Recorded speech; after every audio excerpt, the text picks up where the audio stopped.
Are you able to join? Are you here? Now I'm able to join. Okay. Okay. तुम अपना camera on करोगे या फिर ऐसे ऑडियो में पढ़ाओगे? I will share my screen. So नहीं तो you can share your screen as well as you can open your camera if you are okay. इसमें दोनों चीजें हो सकती हैं, तो कोई इशू नहीं है. okay. ठीक है. Then I will open. इसमें ठीक है. And share screen. Okay fine. So हम 5-10 पे स्टार्ट करेंगे. थोड़ी देर वेट कर लेते हैं बाकी लोगों को ज्वाइन करने का. Okay. ठीक है. 5-10 पे हम स्टार्ट कर लेंगे.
Your screen is visible, Sunil.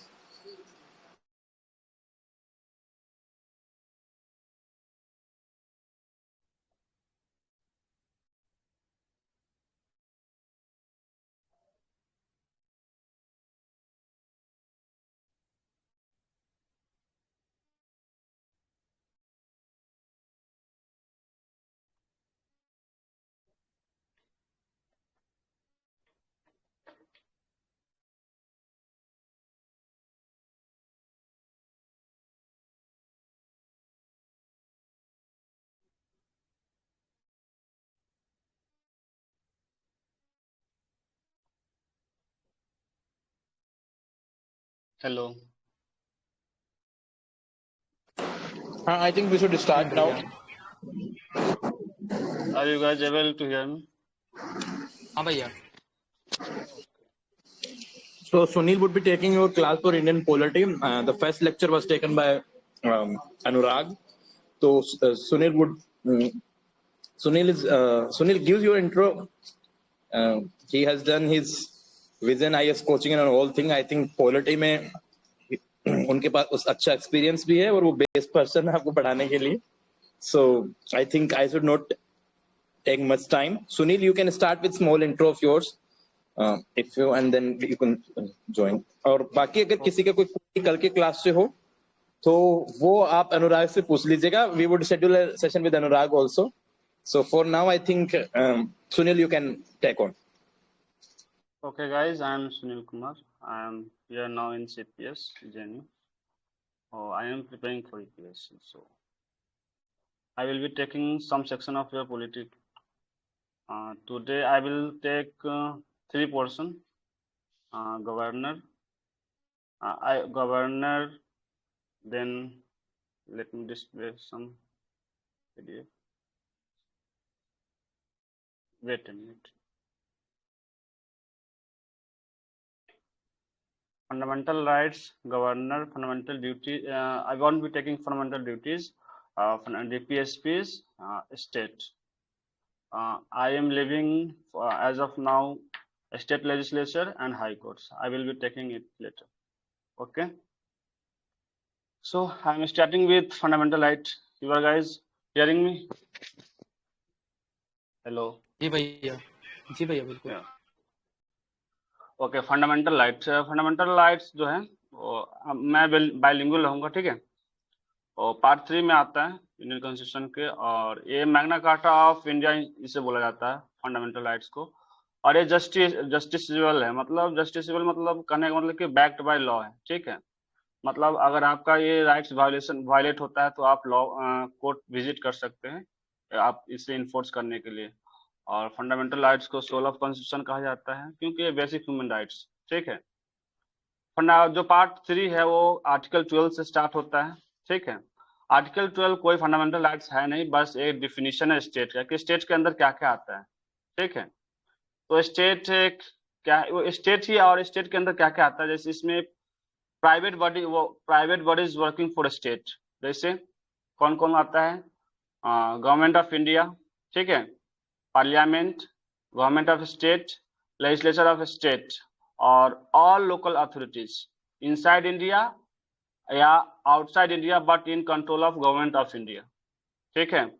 मतलब स्टेट का जो डिफिनीशन है, मतलब जितने भी प्राइवेट वर्किंग बॉडीज हो या जितने भी स्टेट के ऑर्गन है, जैसे गवर्नमेंट ऑफ इंडिया हो गया, पार्लियामेंट हो गया, लेजिस्लेचर हो गया, ठीक है। या ऐसा नहीं है कि जो स्टेट है वो इंडिया के अंदर में है वही स्टेट है, स्टेट के अंदर आता है, जो इंडिया के बाहर है लेकिन कंट्रोल है गवर्नमेंट ऑफ इंडिया के, वो भी आता है आर्टिकल 12 में, ठीक है। फिर आता है आर्टिकल 13, ठीक है, और ये देता है एक निगेटिव डिफिनेशन ऑफ लॉ कि लॉ क्या क्या हो सकता है, व्हाट इज लॉ, ठीक है।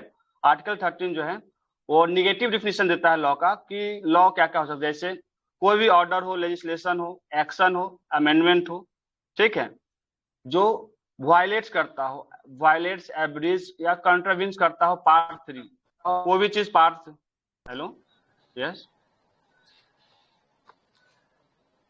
हेलो, हेलो,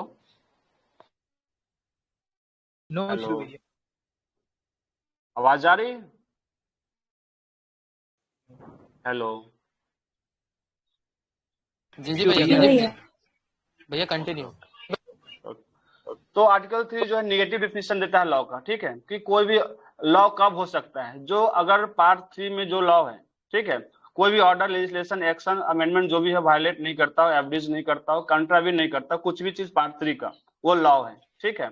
अगर वायलेट करता है तो जुडिशियल रिव्यू में जाएगा और उसे स्ट्रक डाउन कर दिया जाएगा, ठीक है। और जुडिशियल रिव्यू यहाँ पर जो पावर है सुप्रीम कोर्ट, जो हम लोग सुप्रीम कोर्ट को custodian of India, Indian constitution बोलते हैं, जो आर्टिकल 32 में हम बोलते हैं जो रीट पिटिशन है उसके अंदर आता है। और जो जुडिशियल रिव्यू है वो हाई कोर्ट में आर्टिकल 226, ये याद रखिएगा, ठीक है, वो जुडिशियल रिव्यू के देखते हैं, रीट पिटिशन के लिए देखते हैं, ठीक है।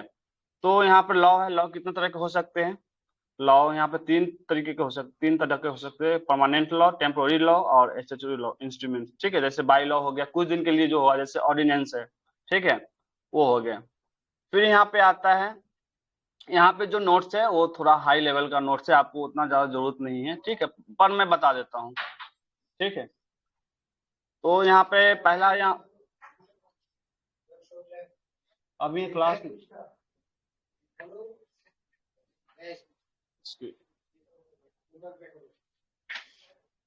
एक मिनट,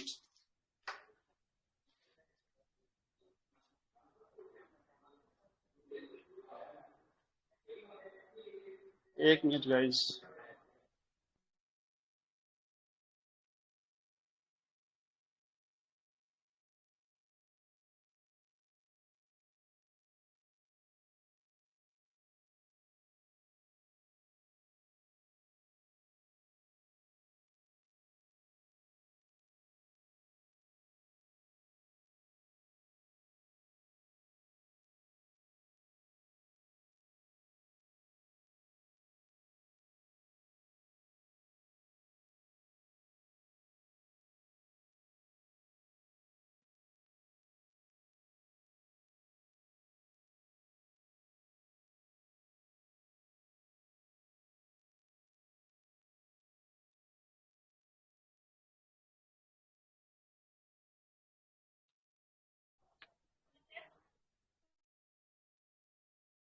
हेलो।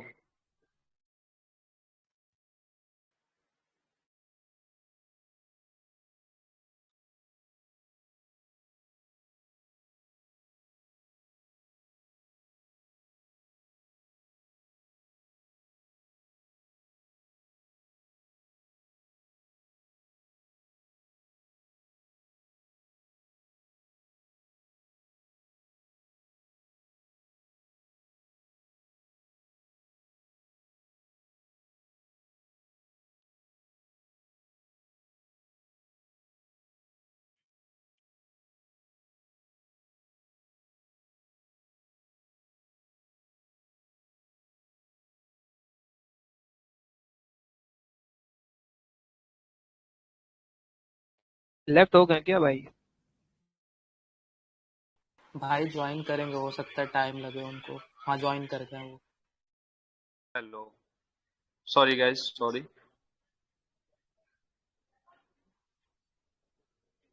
एक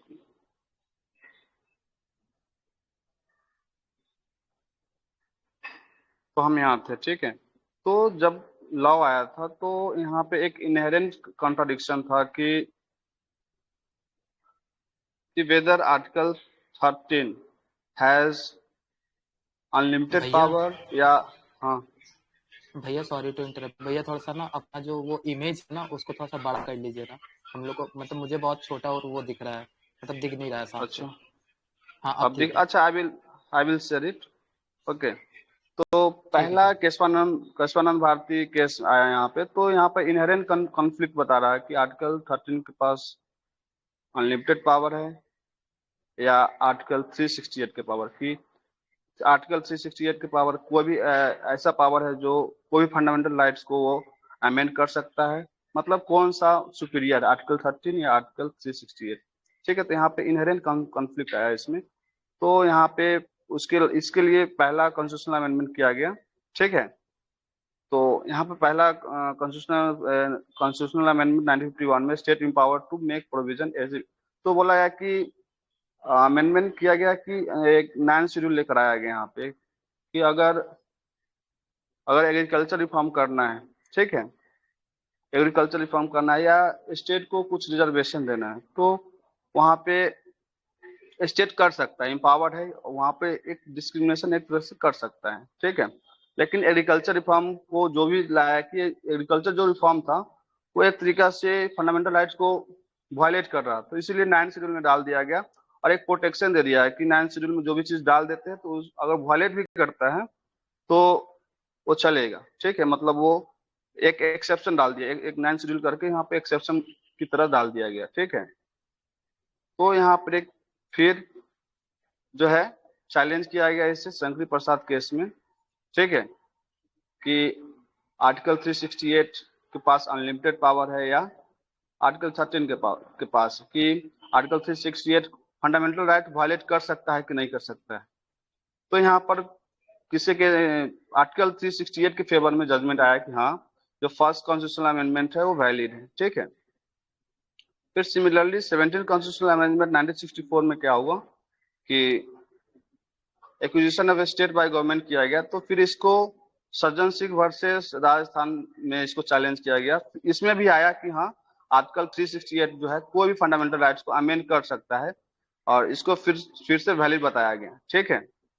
फिर से इसी मैटर पे चैलेंज किया गया गोलकनाथ वर्सेस पंजाब में। ठीक है। इसमें क्या बताया गया, इसमें ये जो है वाटर सेड मूवमेंट है यहाँ पे जुडिशियरी में कि यहाँ पे उल्टा कर दिया गया जो जजमेंट को है। वो यहाँ पर बोल रहा है कि आर्टिकल जो 13 है वो ज्यादा पावरफुल है आर्टिकल 368 से, मतलब वो फंडामेंटल राइट्स को अमेंड नहीं कर सकता है। ठीक है। मतलब जो गोलकनाथ जो केस था, गोलकनाथ केस, वो ओवर रूल कर दिया शंकरी प्रसाद और संजय सज्जन सिंह गवर्नमेंट जजमेंट को वो ओवर रूल कर दिया। ठीक है।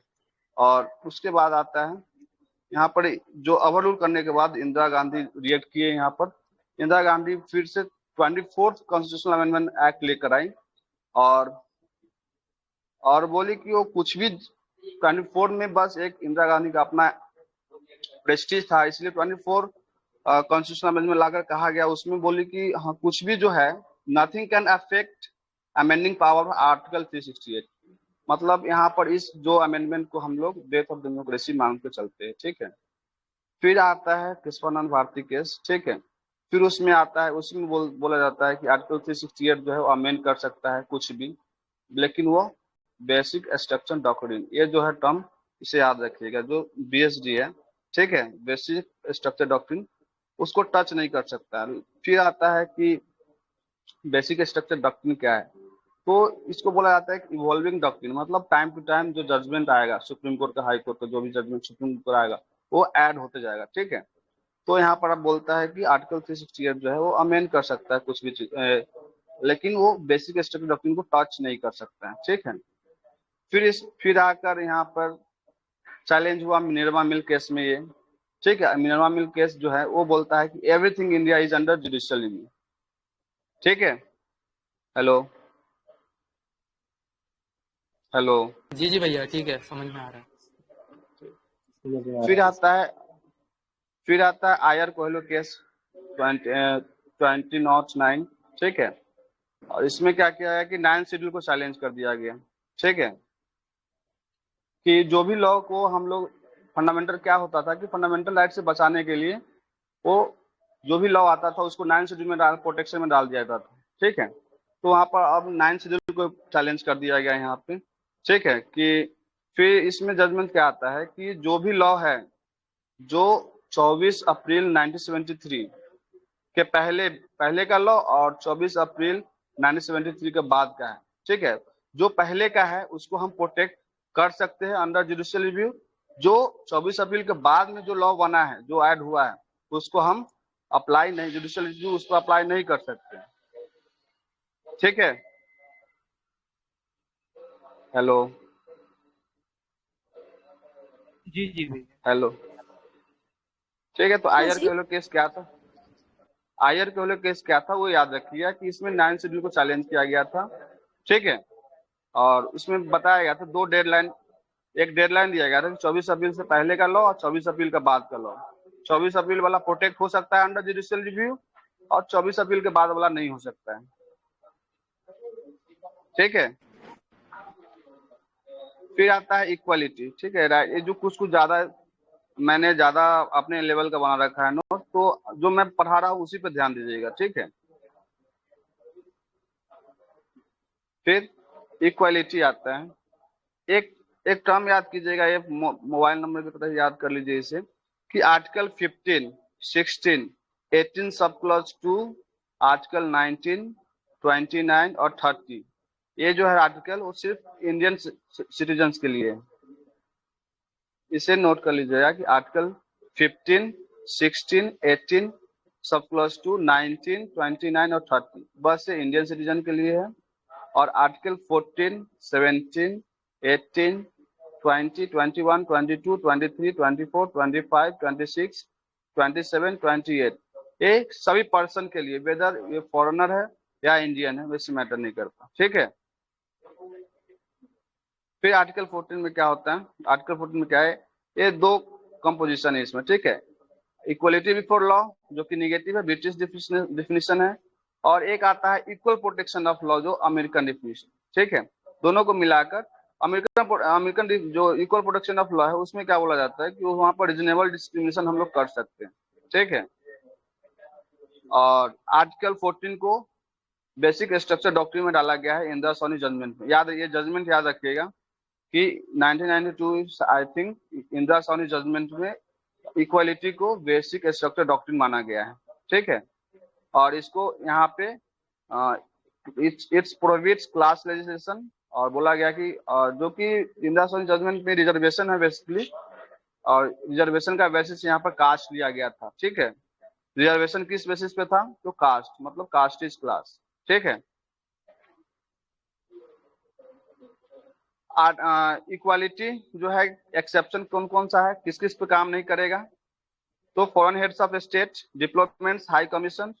ठीक है। आर्टिकल 361 जो कि गवर्नर प्रेसिडेंट में आता है। Defence forces article 31C, article 31। ठीक है। इस पे इक्वालिटी, राइट टू इक्वालिटी काम नहीं करता है, यहाँ पे एक्सेप्शन है। यहाँ क्लियर है? जी जी। फिर आता है आर्टिकल 15। ठीक है। It prohibits discrimination on the grounds only of, देखो यहाँ पर ओनली वर्ड ध्यान दीजिएगा, only of religion, race, sex, caste और प्लेस ऑफ बर्थ। ठीक है। मतलब और दूसरे तरह का डिस्क्रिमिनेशन अलाउड है। It prohibits discrimination on the grounds only of religion, race, sex, caste और प्लेस ऑफ बर्थ। ठीक है। यहाँ पर आर्टिकल सब क्लॉज 1 और सब क्लॉज 2 जो है कंप्लीटली प्रोहिबिट डिस्क्रिमिनेशन। ठीक है। और आर्टिकल सब क्लॉज 3 जो है इसमें क्या बोलता है कि state empower to make special provision, women और चिल्ड्रन के लिए जो स्टेट है थोड़ा डिस्क्रिमिनेशन कर सकता है। ठीक है। प्रोटेक्टिव डिस्क्रिमिनेशन एक तरह से कर सकता है, मतलब रिजर्वेशन दे सकता है थोड़ा फंडामेंटल राइट को वायलेट करके। एक यहाँ पे जजमेंट है संपकम दो राजन केस 1950 का, ठीक है। यहाँ पर इसमें क्या मैटर था कि जो पार्ट 3 है और पार्ट 4 में दोनों में टसल था कि कौन प्रिवेल करेगा अगर दोनों में कन्फ्लिक्ट होता है, पार्ट 3 और पार्ट 4 में, मतलब डीपीएसपी और फंडामेंटल राइट अगर क्लैश करता है तो कौन प्रिवेल करेगा। तो इसमें बोला गया कि पार्ट 3 जो है प्रिवेल करेगा, ठीक है, क्लियर है। यहाँ पर पार्ट 3 में यहाँ पर बेसिकली आर्टिकल 15 और आर्टिकल 46 क्लैश हुआ था, ठीक है, और यही क्लैश के कारण जो है फर्स्ट कॉन्स्टिट्यूशनल अमेंडमेंट हुआ था और आर्टिकल 15 क्लॉज 4 को डाला गया था। इसमें क्या डाला गया था कि state empowered with capacity to advance SEBC, ठीक है, मतलब एसीबीसी को एडवांस करने के लिए रिजर्वेशन दे सकता है, ठीक है। वो आर्टिकल 15 सब क्लॉज 4 इस अमेंडमेंट इस केस के बाद दिया गया इसमें, ठीक है। और यहाँ पर देखिएगा आर्टिकल 15 सब क्लॉज 4 जो है वो क्लास से डील करता है और आर्टिकल 46 जो है वो सेक्शन से डील करता है, ठीक है। उसके बाद 93rd कॉन्स्टिट्यूशनल अमेंडमेंट में क्या हुआ कि आर्टिकल 15 क्लॉज 5 डाला गया, ठीक है। यहाँ पे स्पेशल प्रोविजन एजुकेशनल इंस्टीट्यूशन में के लिए डाला गया था इसमें, क्लियर है।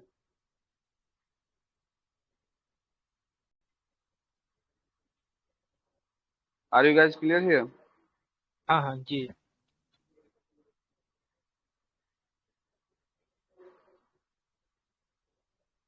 यहाँ पर एक कमिटी है जस्टिस रामनंदन कमिटी, ठीक है, to exclude creamy layer after Indira Sawhney judgement. Creamy layer कौन होगा नहीं होगा उसके लिए जस्टिस एक कमिटी बनाया गया था, जस्टिस रामनंदन कमिटी, क्लियर है। फिर आर्टिकल 16 देखते हैं।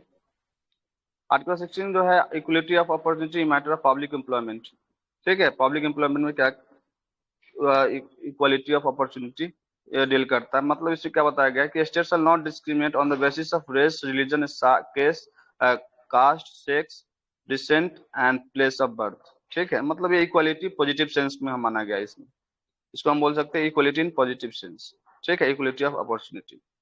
कुछ एक्सेप्शन भी दिया गया, जैसे रिलीजियस पोस्ट है, शाही इमाम, ठीक है, और जो भी पोस्ट डोमिसाइल के बेसिस पे यहाँ पर थोड़ा सा डिस्क्रिमिनेशन हो सकता है, मतलब हम रिजर्वेशन को इस बैकवर्ड सेक्शन के फेवर में हम लोग कर सकते हैं।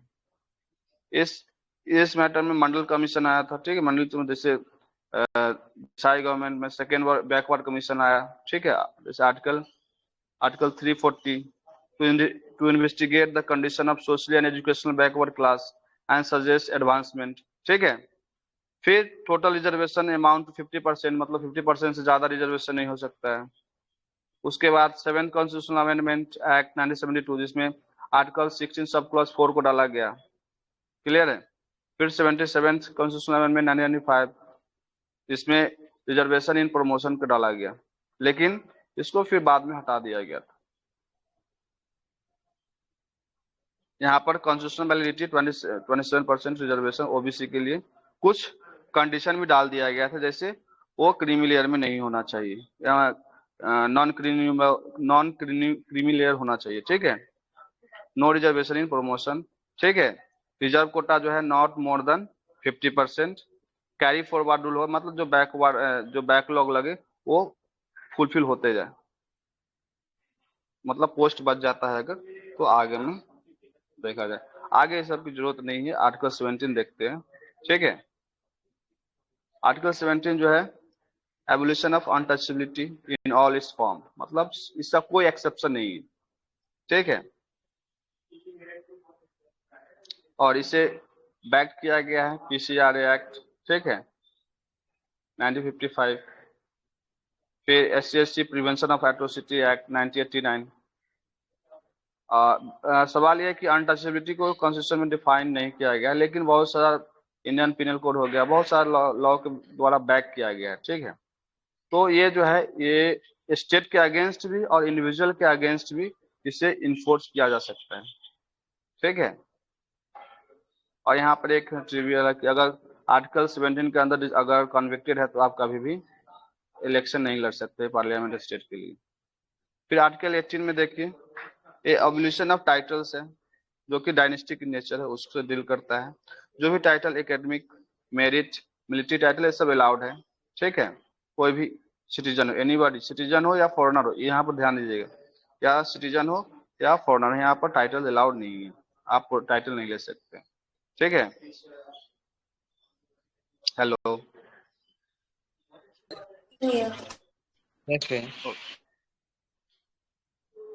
मैं जानबूझकर कुछ कुछ पोर्शन छोड़ रहा हूँ, आप उस सब पर ध्यान नहीं दीजिएगा। ठीक है, जो मैं बता रहा हूँ उसी पर ध्यान दीजिएगा। आर्टिकल 19 देखिएगा, आर्टिकल 19 इंपॉर्टेंट है आप लोग के लिए। ठीक है, आर्टिकल 19 ये freedom of speech and expression है। ठीक है, यहाँ पर देख लीजिएगा, article 19 sub clause 1A speech and expression का है, freedom of speech and expression, मतलब कोई भी सिटीजन है free to express his views opinions by any means. ठीक है, मतलब इसमें हम लोग जानते हैं कि फ्रीडम ऑफ प्रेस हमारे कॉन्स्टिट्यूशन में लिखा गया नहीं है, लेकिन ये आर्टिकल के द्वारा इम्प्लिसिटली इम्प्लाइड है, मतलब समझते हैं हम लोग इस वर्ड से, प्रेस से। ठीक है, तो right to propagate one's views, right to telecast, right to know, right to demonstration but not strike. एक याद रखिएगा एक बात, हम लोग राइट टू प्रोटेस्ट है, हम लोग को कॉन्स्टिट्यूशन दिया है, लेकिन राइट टू स्ट्राइक नहीं है। ठीक है, ये क्वेश्चन आ सकता है, राइट टू स्ट्राइक हमारा कॉन्स्टिट्यूशन नहीं देता है, राइट टू प्रोटेस्ट है लेकिन राइट टू स्ट्राइक नहीं है। ठीक है, right against typing of conversation, right against bandh, right against imposition of free censorship। ठीक है, freedom of press, commercial advertisement, silence, freedom of silence. ठीक है, फ्रीडम ऑफ साइलेंस भी है। ठीक है, तो यहाँ पे ऐसे तो है फ्रीडम ऑफ स्पीच और एक्सप्रेशन, ऐसा नहीं है कि आप अगर है तो आप कुछ भी बोलेंगे कुछ भी करेंगे, इसका कुछ रीजनेबल ग्राउंड ऑफ रिस्ट्रिक्शन भी है। यहाँ पर हम RGOR लिखे हुए हैं। ठीक है, कुछ निमोनिक से आप उसे याद कर सकते हैं, याद करने के लिए निमोनिक्स मैंने बनाया खुद से। ठीक है, रीजनेबल ग्राउंड्स ऑफ रिस्ट्रिक्शन जो है वो आर्टिकल 19 सब क्लॉज 2 में है। ये एग्जॉस्टिव लिस्ट है, मतलब इतना ही है, आगे नहीं। एग्जॉस्टिव लिस्ट है, मतलब इतना ही ग्राउंड पे आप इसको वायलेट नहीं कर सकते। क्या है पहला, sovereignty, security, unity and integrity. ठीक है, इसको सीसू से याद रखिए, सीसू। ठीक है, sovereignty, security, unity and integrity of country of India. ठीक है, सीसू से याद रखिए। फिर दूसरा है पब्लिक ऑर्डर, पब्लिक पीस को वायलेट नहीं कर सकते आप खराब नहीं कर सकते पब्लिक ऑर्डर पीस को, इसको पोपू से याद रखिए। ठीक है, फिर डिसेंसी और मोरलिटी, इसको डेमो से याद रखिए। कॉन्टेप्ट ऑफ कोर्ट नहीं कर सकते आप, कोको। ठीक है, religion of India with friend, जो फ्रेंडली कंट्री है उसे खराब नहीं कर सकते हैं। कोई ऑफेंस को इंसाइट नहीं कर सकते हैं और डिफेम नहीं कर सकते आप किसी को। ओनली है यहाँ पर, ओनली पर ध्यान दीजिएगा, ये एग्जॉस्टिव लिस्ट है। फिर आता है यहाँ पे इसी मामले में आता है सरिया सिंगल केस 2015। ठीक है, जो कि एक PIL था। ठीक है, तो यहाँ पे सुप्रीम कोर्ट क्या किया था कि इसका कॉन्टेक्स्ट मैं नहीं बता पाऊंगा क्योंकि टाइम बहुत ज्यादा ले लेगा। सब जो केस है उस सबका कॉन्टेक्स्ट मैं नहीं बता पा रहा हूँ, जो भी अमेंडमेंट है उस सबका कॉन्टेक्स्ट नहीं बता रहा हूँ क्योंकि टाइम ज्यादा ले लेगा इसलिए, और ज्यादा जरूरी भी नहीं है। ठीक है, आप रट के भी चले जाएंगे नोट्स को तो हो जाएगा। तो इसमें क्या सुप्रीम कोर्ट क्या किया था कि section 66A of IT act को स्ट्रक डाउन कर दिया था कि जो सेक्शन 66A जो है IT एक्ट का वो वायलेट करता है 19 सब क्लॉज 2 को। ठीक है, ये इतना बेनेट कॉलमन वर्ड से ये जरूरत नहीं है आपको। ठीक है, अगर पढ़ना है तो आप पढ़ सकते हैं, न्यूज प्रिंट पॉलिसी की इंदिरा गवर्नमेंट के खिलाफ आया था ये। फिर आता है आर्टिकल्स 19 सब क्लॉज 1B। इसमें क्या है, every citizen are free to assemble peacefully. ठीक है, ये does not protect violent disorderly rioters assemblies, इसको प्रोटेक्ट नहीं करता। अगर वायलेंट डिसऑर्डर आप क्रिएट करते तो उसको, अगर रायटर्स असेंबली क्रिएट करते तो उसको सपोर्ट नहीं करता है। असेंबल कर सकते लेकिन पीसफुली। ठीक है, इसका भी कुछ है रीजनेबल ग्राउंड्स ऑफ रिस्ट्रिक्शन, जो कि आर्टिकल 19 सब क्लॉज 3 में दिया गया है। Sovereignty, integrity and public order है इसका। ठीक है, 3 ही है, sovereignty, integrity and public order. ठीक है, जैसे ये जो सेक्शन 144 आप लोग जानते होंगे। ठीक है, 141 जो है IPC अगर लग जाता है तो आप क्या करते हैं, वहां पर ये एग्जीक्यूटिव ऑर्डर होता है, रिस्ट्रिक्टिव एग्जीक्यूटिव ऑर्डर होता है, या आप वहां पे कुछ नंबर है किससे ज्यादा वहां पे गैदर नहीं कर सकते, तो इसको देखना पड़ता है। और ब्रांडाइजिंग नहीं है, आर्म्स को आप खुले में लेकर घूम नहीं सकते अनऑथराइज पर्सन, ठीक है। फिर आता है आर्टिकल 19(1) सब क्लॉज 1C, ये फ्रीडम ऑफ एसोसिएशन है, ठीक है। Citizens are free to form union, assembly, groups, companies, trade union, ठीक है। इसका भी रीजनेबल ग्राउंड ऑफ रिस्ट्रिक्शंस है, जैसे आर्टिकल 19 सब क्लॉज 4, जैसे इसमें आता है sovereignty, integrity and public order and morality, ठीक है। तो इसका 4 है, याद रखिएगा, रीजनेबल ग्राउंड ऑफ रिस्ट्रिक्शन। और एसोसिएशन बनाना ऐसा नहीं है कि आप ड्रग माफिया बना लो, ठीक है, वो सब अलाउड नहीं है। इमोरल, जो भी इमोरल या इलीगल एक्टिविटीज है इसमें कवर्ड नहीं है, ठीक है। ऑल्सो नॉट फॉर्म और ज्वाइन एन एसोसिएशन, और ठीक है, तो इसको देख लीजिएगा आप।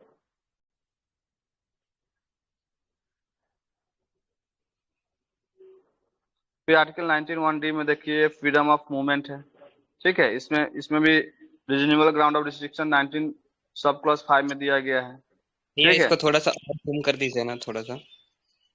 ओके ओके, अब ठीक है। हाँ अब ठीक है। ये फ्रीडम ऑफ मूवमेंट है, इसका रीजनेबल ग्राउंड ऑफ रिस्ट्रिक्शन क्या है? Interest of general public and scheduled tribe, ठीक है। मूवमेंट कर सकते लेकिन जो शेड्यूल्ड ट्राइब एरिया है, फॉरेस्ट एरिया में, उसमें मूव नहीं कर सकते, ठीक है। इसका रिस्ट्रिक्शन ये है। इसमें डिप्लोमेटिक एरिया नहीं आते हैं, मिलिट्री एरिया नहीं आते हैं, जो सीक्रेट एरिया है वो नहीं आते हैं, शेड्यूल एरिया नहीं आते हैं, जो प्रोटेक्टेड एरिया वो नहीं आते हैं, जैसे नेशनल पार्क है। Freedom of movement can't taken away either directly और इनडायरेक्टली, ठीक है। फ्रीडम मूवमेंट आप नहीं ले सकते, जैसे ये हमको नहीं ये नहीं जानना है आपको, जो जैसे टोल रोड है, अगर टोल रोड बनाना है तो आपको एक अल्टरनेटिव रोड बनाना पड़ेगा, तभी टोल रोड का हम वो वैलिड हो सकेगा, नहीं तो नहीं होगा। अब्सेंस ऑफ अल्टरनेटिव रोड, आप अगर टोल रोड बनाते हैं तो इसको वायलेशन माना जाता है, ये जरूरत नहीं था, ठीक है। ये 19(1) देखिए फ्रीडम ऑफ रेसिडेंस और settle any part of country, ठीक है। और इसका जो रीजनेबल ग्राउंड ऑफ रिस्ट्रिक्शन है आर्टिकल 19 सब क्लॉज 5 में आता है। फिर article 19(1)F right of property, जो कि रिपील कर दिया गया 44th अमेंडमेंट के द्वारा, ठीक है। तो इसका जरूरत नहीं, 91F को रिपील कर दिया गया है, ठीक है। मोरारजी देसाई गवर्नमेंट ने इसे रिपील कर दिया है। फिर 19(1)G है, जो कि फ्रीडम ऑफ प्रोफेशन है, क्लियर है। और इसका रीजनेबल ग्राउंड ऑफ रिस्ट्रिक्शन जो है वो इंटरेस्ट ऑफ जनरल पब्लिक है, जनरल पब्लिक इंटरेस्ट में, और नॉट इंक्लूड इमोरल, इसमें भी इमोरल एक्टिविटीज और जो प्रोफेशन है वो नहीं कर सकते, ठीक है। ये डॉक्ट्रिन ऑफ विक्लिफ जरूरत नहीं है आप लोगों को।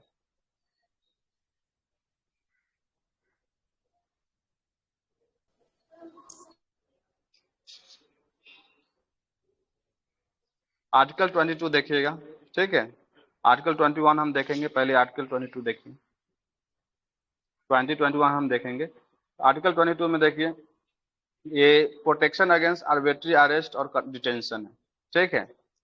तो अगर डिटेंशन होता है, ठीक है, डिटेंशन दो तरह के होते हैं, एक पुनिटिव डिटेंशन होते हैं, एक प्रिवेंटिव होते हैं। पुनिटिव क्या होता है? जो क्राइम कर चुका है उसके बाद जो डिटेन होता है उसको पुनिटिव डिटेंशन कहते हैं। जो क्राइम नहीं हुआ है, ठीक है, और उस क्राइम को नहीं होने के लिए वो डिटेंशन किया जाता है, उसको प्रिवेंटिव डिटेंशन कहते हैं, ठीक है। अगर पुनिटिव डिटेंशन होता है तो क्या होता है कि जो जो कन्विक्ट हम जो डिटेन किया, डिटेनी है, उसको क्या चीज राइट है? Right to be inform, right to consult, right to produce before magistrate, right to be release after 20 hour unless magistrate authorises, ठीक है। बट अगर कोई अनेमी एलियन है, इनेमी एलियन है, तो उसे नहीं दिया जाएगा ये सब राइट्स, ठीक है। प्रिवेंटिव डिटेंशन जो है दोनों अवेलेबल है, सिटीजन के लिए और एलियन के लिए भी, मतलब जो हमारे इनेमी है, ठीक है।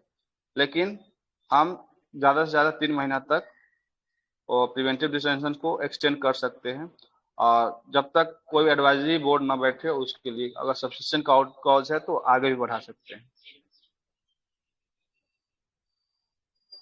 फिर आर्टिकल 22 देखिए। आर्टिकल 22 जो है पार्लियामेंट को ऑथराइज करता है circumstances and class of cases, ये ज्यादा हो गया है, ठीक है।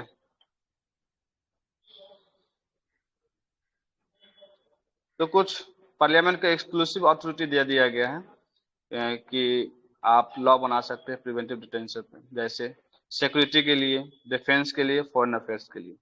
ठीक है, 2 एक्सेप्शन है 22 का। क्या है? एनिमी एलियन को ये प्रोटेक्ट नहीं करता है। ठीक है, और do not cop arrest under preventive detention act. Clear है? हेलो, जी। ओके। फिर आर्टिकल 20 देखिए, ये है प्रोटेक्शन फ्रॉम आर्बिट्री कन्विक्शन। ठीक है, तो बोथ आर्टिकल 20 है 22 जो है, दोनों 21 के स्पीड को प्रोटेक्ट करता है। ठीक है, इसमें क्या है? Right to have legal representation. ठीक है, मतलब अगर आप कन्विक्ट हुए, अगर आपको कुछ दोषी ठहराया तो आपको सुना जाएगा। ठीक है, मीन्स हियर अदर साइड, आपको ऑडियो अल्ट्रम पार्टनम का जो रूल है मैक्सिमम उसको फॉलो किया जाता है, आपको सुना जाएगा। ठीक है, और इसमें no ex post facto law allowed है। ठीक है, no double jeopardy. No double jeopardy मतलब क्या होता है कि 2 बार एक ही ऑफेंस के लिए 2 बार आपको पनिशमेंट नहीं दिया जाएगा। और प्रोटेक्शन फ्रॉम सेल्फ इंक्रिमिनेशन क्या होता है कि आपको साइलेंट रहने का, ठीक है, सेल्फ इंक्रिमिनेशन से बचने का राइट है। क्लियर है?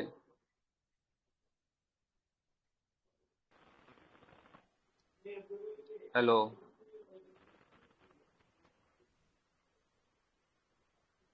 आर्टिकल 21 देखिए। फिर आर्टिकल 21 में क्या था? No person shall be deprived of his life and personal liberty except procedure established by law. ठीक है, PEBL यहाँ पर लिखे हैं, प्रोसीजर एस्टैब्लिश्ड बाय लॉ। ठीक है,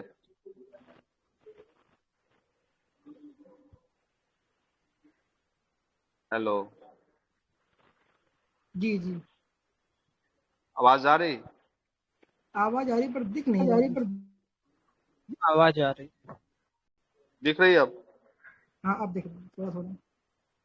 ठीक है, तो जो प्रोसीजर एस्टैब्लिश्ड बाय लॉ जो था वो एक को पालन केस में इसको साइलेंस किया गया। ठीक है, तो इसमें सुप्रीम कोर्ट क्या रिकॉग्नाइज किया कि जो प्रोसीजर एस्टैब्लिश्ड बाय लॉ है उसमें कुछ डिफिशियंसी है, और यहाँ पे ड्यू प्रोसेस लॉ को भी माना गया मेनका गांधी केस में। ठीक है, फिर आता है दूसरा केस, फ्रांसिस कोरेली मोलिन केस जो है, और यूनाइटेड टेरिटरी ऑफ दिल्ली। इसमें कोर्ट जो है हेल्ड दैट नहीं दिख प्रोसीजर रही है। फॉर द, नहीं दिख रहा है? हाँ, अब दिख रहा है। इसमें बोला है कि लाइफ को इंटरप्रेट किया गया था कि लाइफ का मतलब ये नहीं कि बस ब्रीथ कर रहे हैं, लाइफ का मतलब living with choice and dignity. याद है? फिर ओल्गा टिलिस के केस आ गया। ठीक है, इसमें राइट टू लाइवलीहुड को दिया गया। फिर आता है हुसैनेरा खातून केस। ठीक है, versus home secretary state of Bihar. इसमें इसमें बोला है कि जो वर्ड लाइफ है वो जो है not only word life but personal liberty. ठीक है, पर्सनल लिबर्टी भी इसमें इंपॉर्टेंस दिया गया, जैसे राइट टू स्पीडी ट्रायल होना चाहिए। और इसको याद रखिए कि जो ये PIL आया था ये कपिला हिंगोरानी इसको इनिशिएट किए थे।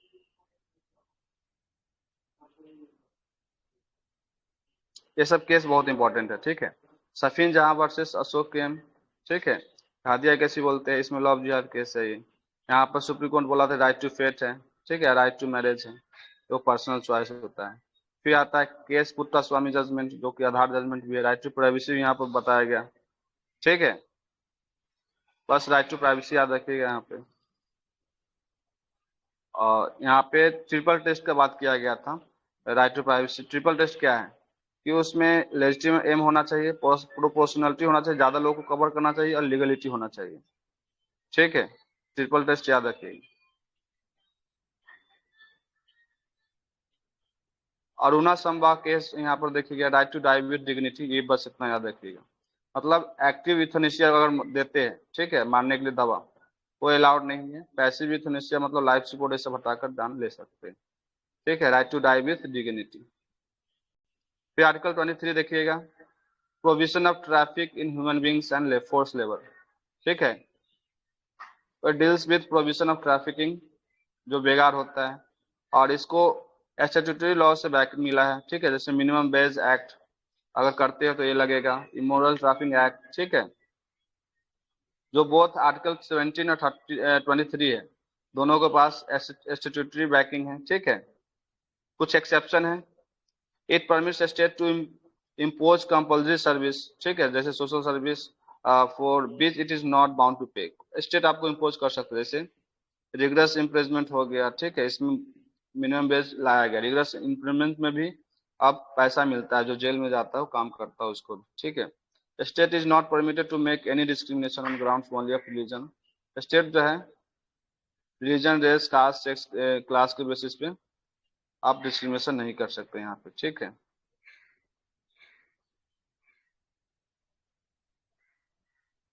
आर्टिकल 24 देखिए, ठीक है, एक्सप्लॉयटेशन ऑफ चिल्ड्रन से डील करता है ये, और ये does not permit the employment in any harmless और इनोसेंट वर्क। अगर कोई हार्मलेस इन्वायरमेंट में काम कर रहा है, जैसे मीडिया में सिंगर हो गया, इस सब में ये प्रोहिबिट नहीं करता, लेकिन जो भी उसका ग्रोथ की जो अगर ग्रोथ को हार्म करता है, ठीक है, तो उसमें वो प्रोहिबिट करता है, वैसा उसको एक्सप्लॉयटेशन मानते हैं, ठीक है। क्लियर है? यहाँ पर याद रखिएगा एमसी मेहता को, MC Mehta versus state of Tamil Nadu 1996, ये शिवाकाशी केस का आता है। मतलब इसमें employment of children fire cracker industry in Sivakasi violative article 24, ठीक है।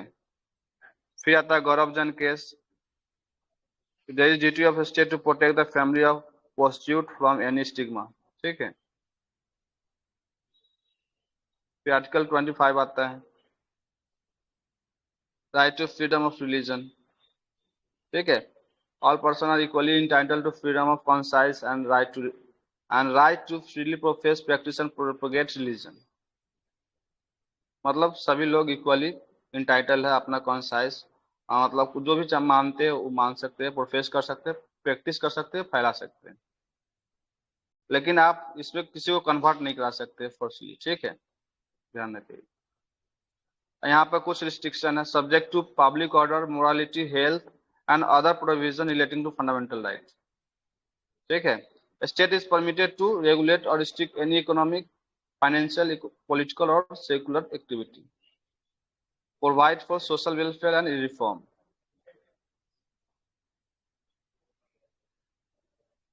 आर्टिकल 26 देखिएगा, ये रिलीजियस डिनोमिनेशन से डील करता है, ठीक है। और यहाँ पर बताया right to establish and maintain institution for religious and charitable purpose, manage its own affairs, आप मैनेज कर सकते हैं, आप एस्टेब्लिश कर सकते हैं, मेंटेन कर सकते हैं, आप ऑन कर सकते हैं, एक्वायर कर सकते हैं मूवेबल प्रॉपर्टी या immovable property, administer property in accordance with law. यहाँ पर फिर collective right subject to public order, यहाँ पर यहाँ पर ग्राउंड रिस्ट्रिक्शन आ गया, रीजनेबल ग्राउंड ऑफ रिस्ट्रिक्शन। आप पब्लिक ऑर्डर, मोरालिटी और हेल्थ को ध्यान रखिएगा इस सब चीज को डील करते समय, अगर मेंटेन करते हैं, एडमिनिस्टर करते हैं, मैनेज करते हैं, एस्टेब्लिश करते हैं। और रिलीजियस डोमिनेशन जो है violate can violate fundamental right, यहाँ पर ध्यान रखिए, वायलेट कर सकता है कुछ फंडामेंटल राइट्स।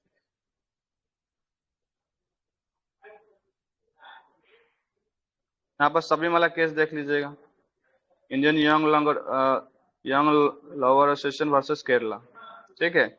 अगर कोई भी रिस्ट्रिक्शन वुमेन पे है, यहाँ पे any restriction on women entry in Sabarimala temple can't be understood as essential religious practice, इसको हटा दिया गया, ठीक है, मतलब एंट्री वुमेन का एंट्री अलाउ कर दिया गया। Article 27 prohibit taxation of religious practices, does not prohibit fee for entry for use of facility, ठीक है, मतलब टैक्स आप नहीं ले सकते हैं, फी ले सकते हैं। फी क्यों ले सकते हैं? साफ सफाई जो भी मेंटेनेंस है उसके लिए। Prohibits unreasonable use of public money for promotion of particular religions, ठीक है। हेलो,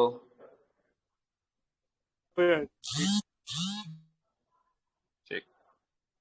आर्टिकल 28 देखिएगा, आप किसी भी रिलीजियस इंस्ट्रक्शन को, ठीक है, एजुकेशनल इंस्टीट्यूशन में नहीं दे सकते। जो इंस्टीट्यूशन अगर स्टेट के द्वारा मेंटेन होता है, ठीक है। अगर आप ट्रस्ट से मेंटेन करवाते हैं वो इंस्टीट्यूशन, तो वहां पर आप इंस्ट्रक्शन दिवा सकते हैं, जैसे सरस्वती शिशु मंदिर हो गया, ठीक है। बहुत सारा चर्च चलवाता है, बहुत सारा जो मुस्लिम जो क्या बोलते हैं उसको, मॉस्क में जो चलता है, ठीक है। तो मदरसे वहाँ मदरसे हाँ मदरसा, सॉरी मदरसा। तो ट्रस्ट से अगर चलता है तो वहाँ पर इंस्ट्रक्शन दे सकते हैं, लेकिन थोड़ा सा कुछ भी पार्ट्स अगर फंड लेकर चला रहा है स्टेट से, तो आप वहाँ पे इंस्ट्रक्शन, रिलीजियस इंस्ट्रक्शन नहीं दे सकते।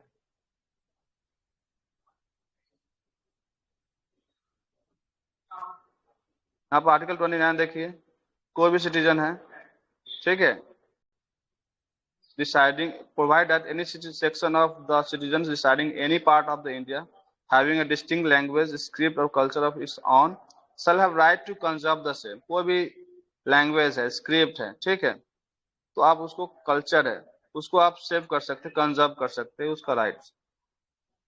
क्लियर है। आर्टिकल 29 सब क्लॉज 2 देखिएगा, only articles prohibit discrimination on the basis of language, ये याद रखिएगा। सिर्फ बेसिस, एक ही आर्टिकल से जो लैंग्वेज के बेसिस पे डिस्क्रिमिनेशन को प्रोहिबिट करता है। Article 30, all minorities shall have the right to establish and administer establish hello hello हाँ आ रही आवाज। आवाज आ रही।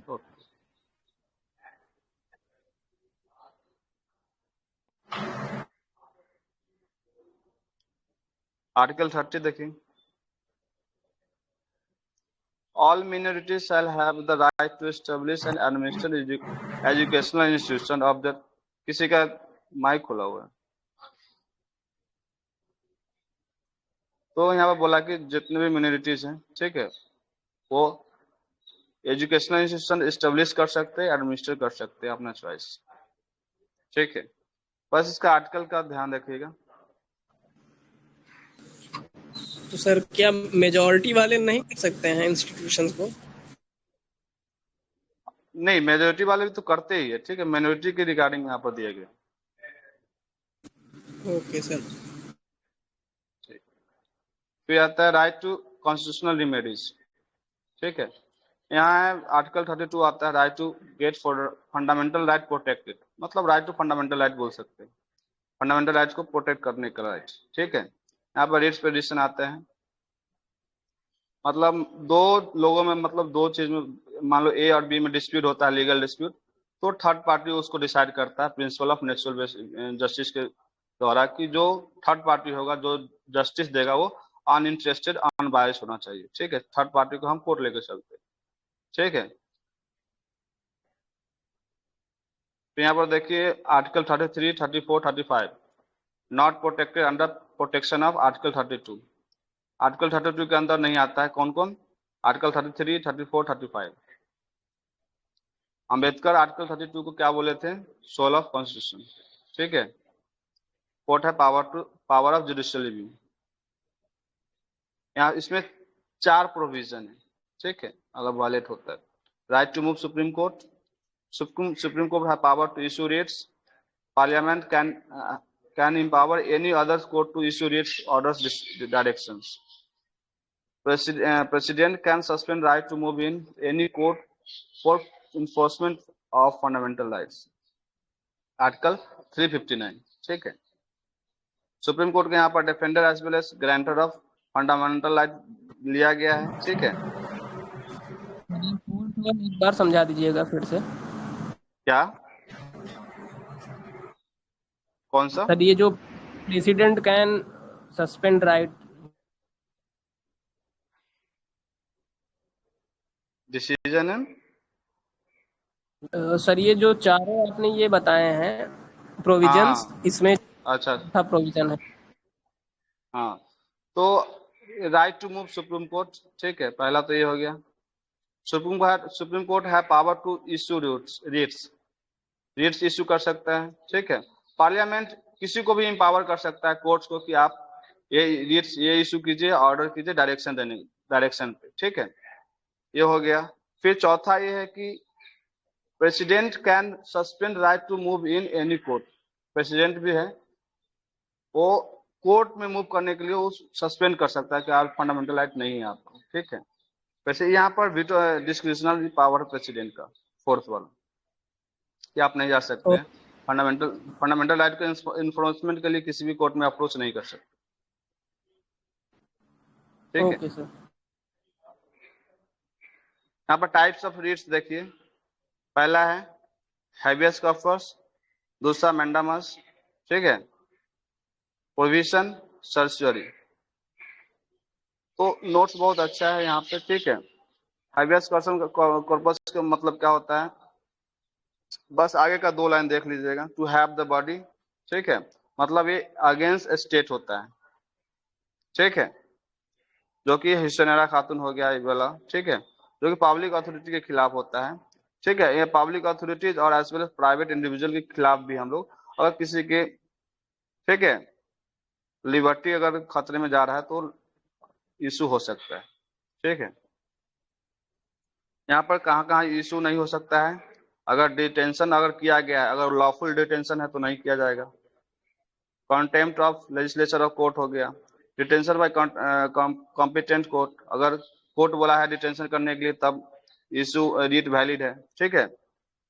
Detention is outside the jurisdiction of the court, ठीक है। फिर मैंडामस आता है, इसका मतलब होता है बी कमांड, ठीक है, ये जो है अगेंस्ट एग्जीक्यूटिव होता है, ये याद रखिएगा बस। और can not be issued against private individual और बॉडी टू एनफोर्स डिपार्टमेंट और instruction institutions that does not process statutory banking, ठीक है, जो लॉ से नहीं बना है उससे अगेंस्ट नहीं हो सकता। फिर प्रोविजन आता है, मतलब होता है बी स्टॉप या फॉरबिड, मतलब to be inform to stop proceeding in law, मतलब किसी लोअर कोर्ट में केस चल रहा है तो उसको हायर कोर्ट जो है उसको स्टॉप करवा सकता है, ठीक है, ये जो है अगेंस्ट लोअर कोर्ट में होता है।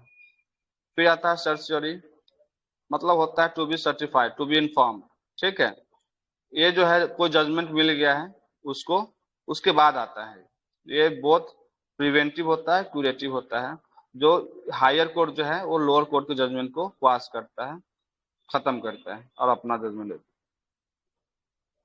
फिर आता है क्वो ब्रांटो, इसका मतलब होता है बी आस्क्ड, मतलब कि व्हाट इज योर अथॉरिटी, अगर कुछ एग्जीक्यूटिव कुछ काम करता है, आर्बिट्रली कुछ काम करता है तो उसको शो को नोटिस भेजा जाता है कि आप ऐसे, आपका जुरिडिक्शन नहीं था, कैसे आप कर दिए ये काम, ठीक है, इसका मतलब होता है क्वो ब्रांटो।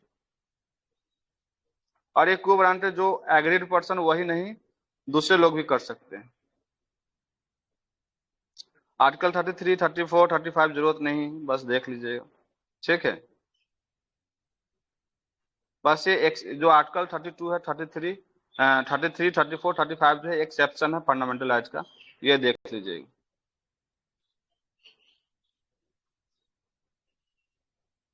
हेलो, भैया ठीक है, टाइम बहुत लग रहा है, ठीक है। फिर आते हैं पार्ट 4 में, डीपीएसपी।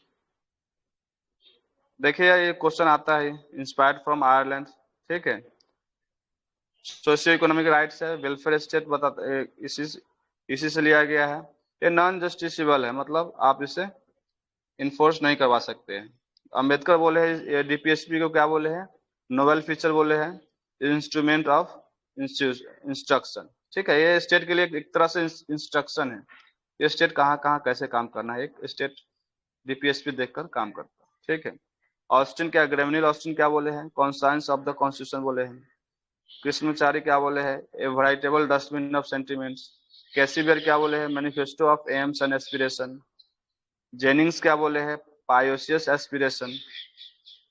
आर्टिकल 36 सेम है आर्टिकल 12 के ही, ठीक है, ये भी एक डिफिनीशन देता है, स्टेट का डिफिनीशन देता है, ठीक है। आर्टिकल 37 देखिए, fundamental in the governance of country, it is the duty of state to apply this principle while making law, ठीक है, कि डीपीएसपी कहाँ कहाँ अप्लाई होगा। ये जस्टिफिकेबल नहीं है, बाइंडिंग नहीं है गवर्नमेंट पे, जस्टिसेबल नहीं है, बाइंडिंग नहीं है, यही है। 38 क्या है, state shall try to promote social order in all institution of life, ठीक है, जस्टिस दिलाने के लिए सोशल, कैसा कैसा जस्टिस, तो सोशल, इकोनॉमिकल, पॉलिटिकल, ठीक है।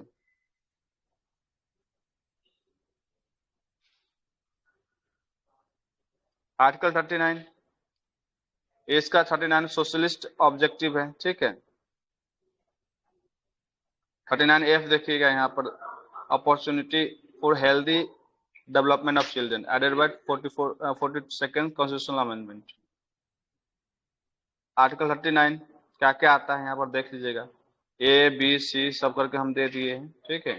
Adequate means of livelihood, equitable distribution of material resource, ठीक है। Prevention of concentration of wealth and means of production, equal pay for equal work. Article 39 है देखिए, to promote equal justice and to provide free legal aid, ठीक है। ये याद कीजिएगा 39 है, ये इंपॉर्टेंट आ सकता है। Article 40 state shall strive to and take step to organize village panchayat and empower them, ये गांधीयन प्रिंसिपल है, ठीक है। स्वराज मॉडल, स्वराज मॉडल में क्या क्या आता है, based on constitutional section and swaraj model.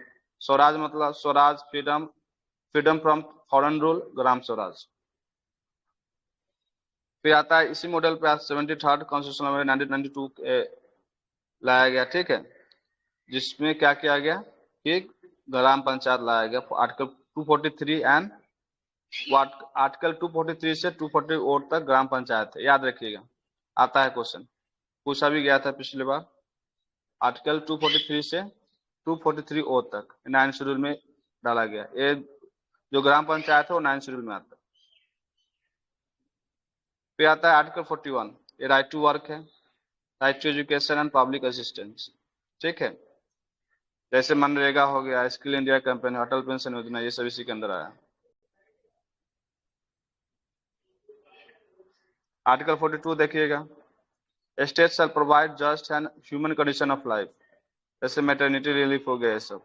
43 to secure a living wage, a decent standard of life, social and cultural opportunity for all workers, ठीक है। लिविंग वेज इसमें आया, जैसे कॉटेज इंडस्ट्री प्रमोट करने के लिए ये सब, ठीक है। State shall provide adequate opportunity to reasonable enjoyment of leisure of cultural and religion, ठीक है, इसमें लीजर भी आता है। 43A देखिएगा, ठीक है, ये 43A इंपॉर्टेंट हो, provide for participation of workers in management of industry, ठीक है, वर्कर को भी मैनेजमेंट का पोस्ट मिला जाए इसमें। और 43B कोऑपरेटिव सोसाइटी बहुत इंपॉर्टेंट, ठीक है। 43B ऐड करके कोऑपरेटिव सोसाइटी को लीगल किया। आर्टिकल 44 यूनिफॉर्म सिविल कोड, ठीक है, याद रखिएगा कि सभी रिलीजन के लोगों के लिए एक ही लॉ। सावानो केस देख लीजिएगा, ठीक है।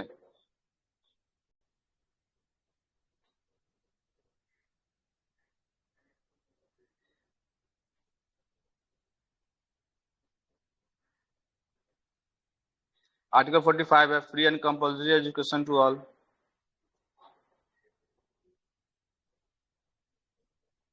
इसमें 86 कॉन्स्टिट्यूशनल अमेंडमेंट एक्ट इसके द्वारा ही राइट टू एजुकेशन लाया गया, ठीक है।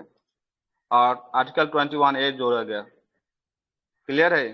और राइट टू एजुकेशन एक्ट 2009 देख लीजिएगा। Article 46 state shall uplift the social and economic standard of SC ST and other weaker section, इसमें ही आता है चमकम दो राजन केस, ठीक है। ये सब कॉन्टेस्ट आपको जरूरत नहीं है, नोट जो है थोड़ा ऊपर लेवल का है, लेकिन जो बता रहे हैं वही पढ़िएगा।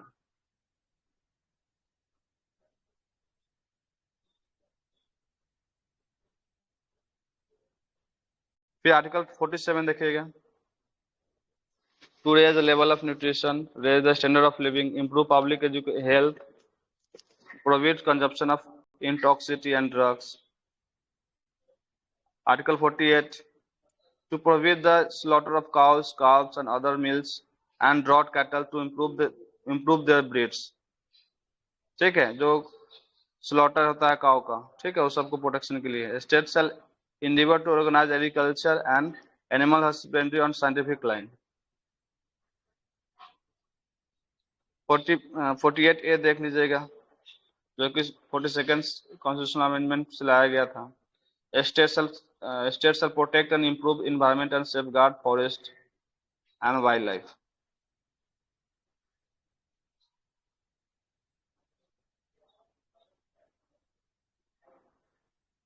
आर्टिकल 49 देखिएगा, state shell protect monument place object of national importance, ठीक है। Article 50, state shall endeavor to separate judiciary from executive to maintain principle of natural justice and rule of law.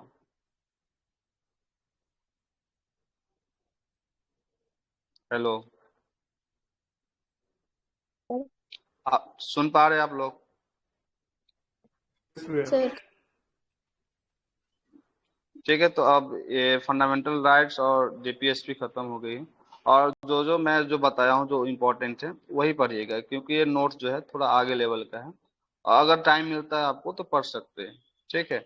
नहीं तो जो मैं अभी बताया हूँ वही उसमें से देखना है, ठीक है। अभी गवर्नर देखते हैं, ठीक है।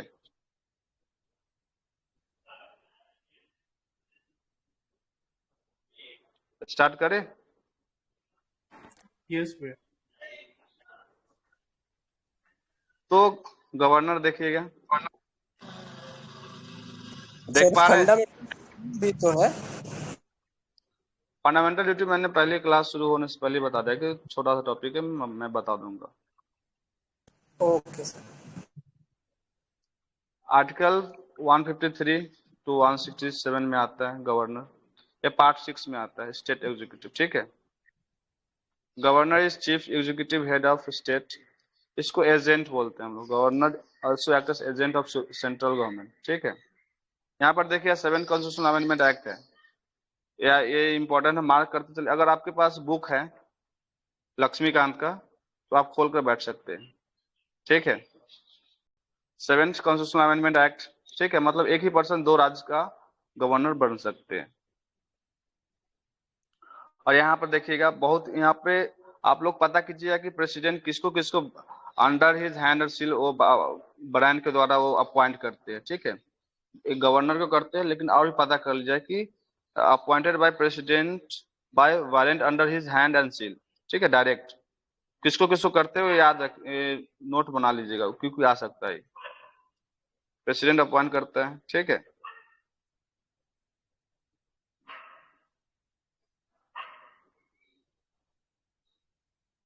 तो हमारा जो गवर्नर है वो अमेरिकन मॉडल पर नहीं है, ठीक है, वो कनाडियन मॉडल पे है। अमेरिका में क्या होता है कि गवर्नर को डायरेक्टली इलेक्ट किया जाता है, ठीक है, लेकिन जो कनाडियन मॉडल है वहां पे गवर्नर को अपॉइंट किया जाता है गवर्नर जनरल के द्वारा, ठीक है।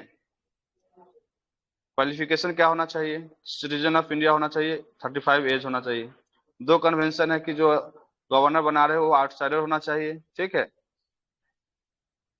और प्रेसिडेंट जो है कंसल्ट करते हैं चीफ मिनिस्टर से, जो स्टेट में है उससे अपॉइंट करने से पहले, ठीक है।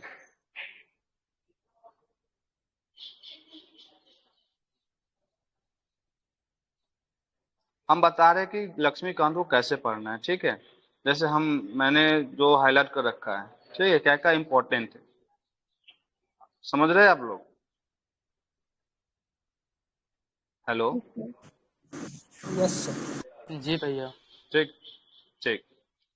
तो गवर्नर जो है अपना जो टर्म है वो प्लीजर ऑफ प्रेसिडेंट, ये याद रखिएगा। अगर प्रेसिडेंट चाहे तो उसे रिमूव कर सकता है। और किसको रिमूव होता है, अगर रिजाइन करना होता है तो किसको देना होता है लेटर? प्रेसिडेंट को देना पड़ता है, ठीक है। और यहाँ पर सुप्रीम कोर्ट बोला जो है, क्या बोला है कि जो प्लीजर ऑफ प्रेसिडेंट है वो नॉट जस्टिफिकेबल है। मतलब क्या? जस्टिसबल नहीं है। क्लियर है? Hello hello. जी भैया।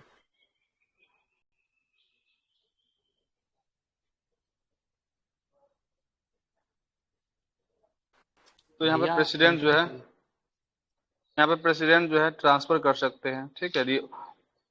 और गवर्नर को मे बी रीअपॉइंटेड, ठीक है। और गवर्नर जो है अपना टर्म के बाद भी वो अपना पोजीशन रख सकता है जब तक उसका अगला सक्सेसर ना आए, ठीक है। अगर मान लो गवर्नर का डेथ हो जाता है तो चीफ जस्टिस जो है टेम्पोरली अपॉइंट होते हैं, गवर्नर का फंक्शन करते हैं। कुछ पावर है, फंक्शन है गवर्नर का, ठीक है। यहाँ पर नो डिप्लोमेटिक मिलिट्री, इसको याद रखिएगा, गवर्नर के पास डिप्लोमेटिक मिलिट्री और इमरजेंसी पावर नहीं होता है, ठीक है। नो डिप्लोमेटिक मिलिट्री और इमरजेंसी पावर्स। क्या एग्जीक्यूटिव पावर होता है, लेजिस्लेटिव पावर होता है, फाइनेंशियल पावर होता है, जुडिशियल पावर होता है, ठीक है। क्या होता है एग्जीक्यूटिव पावर? जो भी चीज है, ठीक है, स्टेट में जो भी काम हो रहा है वो गवर्नर के नाम पे ही हो रहा है, ठीक है। ये अपॉइंट चीफ मिनिस्टर, अपॉइंट करता है चीफ मिनिस्टर को, और जो भी मिनिस्टर है उसको अपॉइंट करता है किसके कंसल्टेशन पे, चीफ मिनिस्टर के, ठीक है।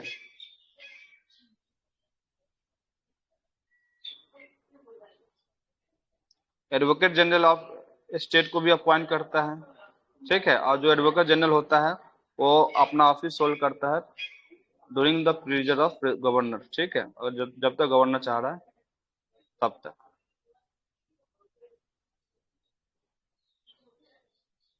Chairman state public service commission को चेयरमैन, ठीक है। देखिए यहाँ पे एक ट्रिक है यहाँ पे कि अपॉइंट तो करता है गवर्नर, लेकिन रिमूव करना होगा तो प्रेसिडेंट ही करेगा, ठीक है। गवर्नर रिमूव नहीं कर सकता है, ठीक है। गवर्नर जो कोई भी इंफॉर्मेशन चीफ मिनिस्टर से ले सकता है, काउंसिल ऑफ मिनिस्टर से ले सकता है। लेजिस्लेटिव पावर देखिएगा, यहाँ गवर्नर जो इंटीग्रल पार्ट है, सम्मान करता है, डिजॉल्व कर सकता है, एड्रेस करता है फर्स्ट सेशन जनरल इलेक्शन के बाद, और ईच ईयर एवरी ईयर जो है फर्स्ट सेशन होता है वो गवर्नर एड्रेस करता है, वो अपना मैसेज जो है हाउस तक पहुंचा सकता है, ठीक है। अपॉइंट करता है any member of state legislative assembly, ठीक है, कि चेयरमैन कौन होगा, स्पीकर कौन होगा। देखिएगा यहाँ पर आर्टिकल 200 और 201, ठीक है। वीटो पावर है प्रेसिडेंट का, ठीक है। अगर बिल गवर्नर के पास भेजा गया स्टेट लेजिस्लेचर द्वारा तो असेंड कर सकता है, अप्रूव कर सकता है, विड्रॉल कर सकता है, वो रिटर्न कर सकता है, ठीक है। और 201 में क्या है, वो रिजर्व कर सकता है वो, ठीक है, बिल को रिजर्व कर को प्रेसिडेंट को दे सकता है, ठीक है। अगर वो बिल अल्ट्रा वायर्स हो, अगर डायरेक्टिव प्रिंसिपल के खिलाफ हो, अगर लार्जेस्ट इंटरेस्ट के खिलाफ हो, ग्रेव नेशनल इंपॉर्टेंस के खिलाफ हो, ठीक है, अगर हो ऐसा, या आर्टिकल 31A से डील करता हो, तो प्रेसिडेंट के वो जो बिल है डायरेक्ट प्रेसिडेंट के लिए भेज दिया जाता है, ठीक है। ये याद रखिए, आर्टिकल 200 और 201। फिर यहाँ पर है कैग रिपोर्ट, यहाँ पर ले डाउन करता है ये गवर्नर, आर्टिकल 148, ठीक है। फाइनेंशियल पावर में क्या आता है, आर्टिकल 202। यहाँ पर बजट देखिएगा, बजट प्रेजेंट करता है, एनुअल फाइनेंशियल असेसमेंट जिसको बजट बोलते हैं, 202। मनी बिल जो है, पहले मनी बिल इंट्रोड्यूस करने से पहले रिकमेंडेशन चाहिए होता है, आर्टिकल 204। आर्टिकल देख लीजिएगा, ठीक है, मैं वहां पर लिख दिया हूँ। जुडिशियल पावर क्या है, बस डेथ सेंटेंस को छोड़कर सब जुडिशियल पावर है इनको, ठीक है। जैसे पार्डन, रिप्राइव, रिस्पाइट, रिमिशन, ये सब कर सकते हैं, डेथ सेंटेंस को नहीं कर सकते हैं, क्लियर है। जो भी मिलिट्री एक्ट, मिलिट्री जो है कोर्ट मार्शल, ये सब से डील नहीं कर सकते। यहाँ पर आर्टिकल कुछ पोजीशन क्या है, गवर्नर का पोजीशन क्या है, आर्टिकल 154, आर्टिकल 164 और आर्टिकल 163, ठीक है। मतलब जितना भी एग्जीक्यूटिव पावर होता है गवर्नर के पास होता है, article 154। Council of minister with the chief minister as the head to aid and advise the governor, वो आर्टिकल 163, ठीक है। फिर आता है 164, council of minister shall be collectively responsible to legislative assembly, ठीक है।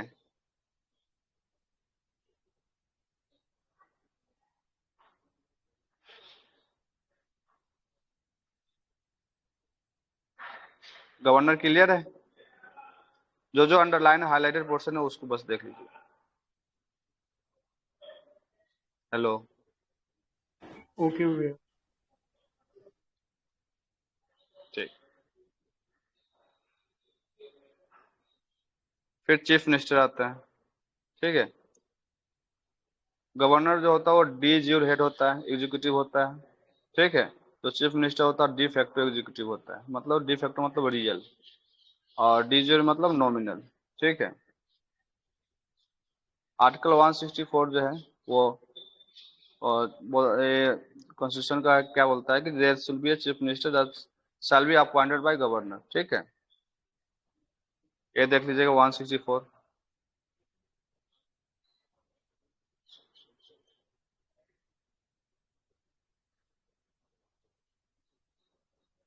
यहाँ पर governor has to appoint the leader of the majority party in the state legislative assembly as chief minister, but when no party has a clear majority, उसका personal description use कर सकता है। अगर majority नहीं है तो वो leader of single largest party को इनवाइट कर सकता है अपना मेजोरिटी प्रूव करने के लिए। तो किसी को भी चीफ मिनिस्टर अपॉइंट, जो इलेक्शन नहीं भी लड़ा उसको भी अपॉइंट कर सकता है। तो उसको 6 महीना का टाइम दिया जाता है कि आप फिर से इलेक्शन लड़िए और अपना मेजोरिटी प्रूव कीजिए, नंबर प्रूव कीजिए। ये जो चीफ मिनिस्टर होता है oath of office and secrecy लेता है, क्या है, to bear true faith and allegiance of constitution of India, to uphold sovereignty and integrity of India, to faithfully and conscientiously discharge the duties of his office, to do right to all manner of people in accordance with constitutions and law। तो oath of secrecy लेता है, याद रखिएगा। He cannot be dismissed by the governor, जब तक वो majority है वो डिसमिस नहीं कर सकता, ठीक है। भले pleasure of president, pleasure of governor पर चीफ मिनिस्टर है, लेकिन वो डिसमिस नहीं करता जब तक उसके पास मेजोरिटी है। हाइलाइटेड पोर्शन देख लीजिएगा, ठीक है। Article 163, article 164 and article 167। Definition, there shall be a council of minister, ठीक है, with the chief minister as the head to aid and advise governor। फिर article 164, chief minister shall be appointed by governor, ठीक है। अब ministers shall hold office during the pleaser of governor, ठीक है। फिर article 167, it shall be duty of chief minister to communicate to the governor of state all decision of council minister relating to administration, ठीक है। ये देखिएगा S R Bommai versus union of India, ये देख लीजिएगा, फेडरलिज्म पर क्वेश्चन है, ठीक है। क्या हुआ था कि जो भी जनता गवर्नमेंट कब का है, हम कंफ्यूज कर रहे हैं कि एस आर बोमाई केस क्या था कि गवर्नर जो है, गवर्नर और स्टेट के बीच में, स्टेट गवर्नमेंट और गवर्नर के बीच में टसल था कि कौन ज्यादा पावरफुल है, ठीक है। तो यहाँ पर बोला जब तक गवर्नमेंट, स्टेट गवर्नमेंट अपना मेजोरिटी रख रहा है तब तक वो किसी को, चीफ मिनिस्टर को डिसमिस नहीं कर सकता, ठीक है।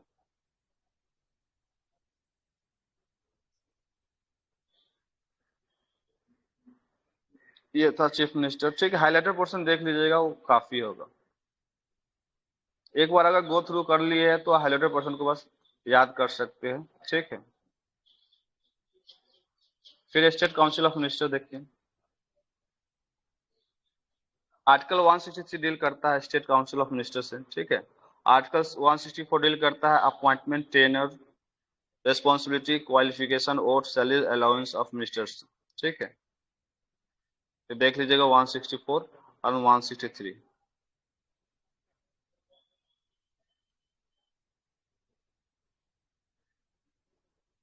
आर्टिकल 167 देखिएगा, ठीक है। ये आर्टिकल 166 जो है conduct of business of government of a state, ठीक है। 167 देखिएगा, duties of chief minister to communicate to the governor of the state shall decision, state all decision of council of minister relating to administration of the affair, ठीक है। तो communicate कर सकता है governor से चीफ मिनिस्टर, ठीक है, to furnish such information.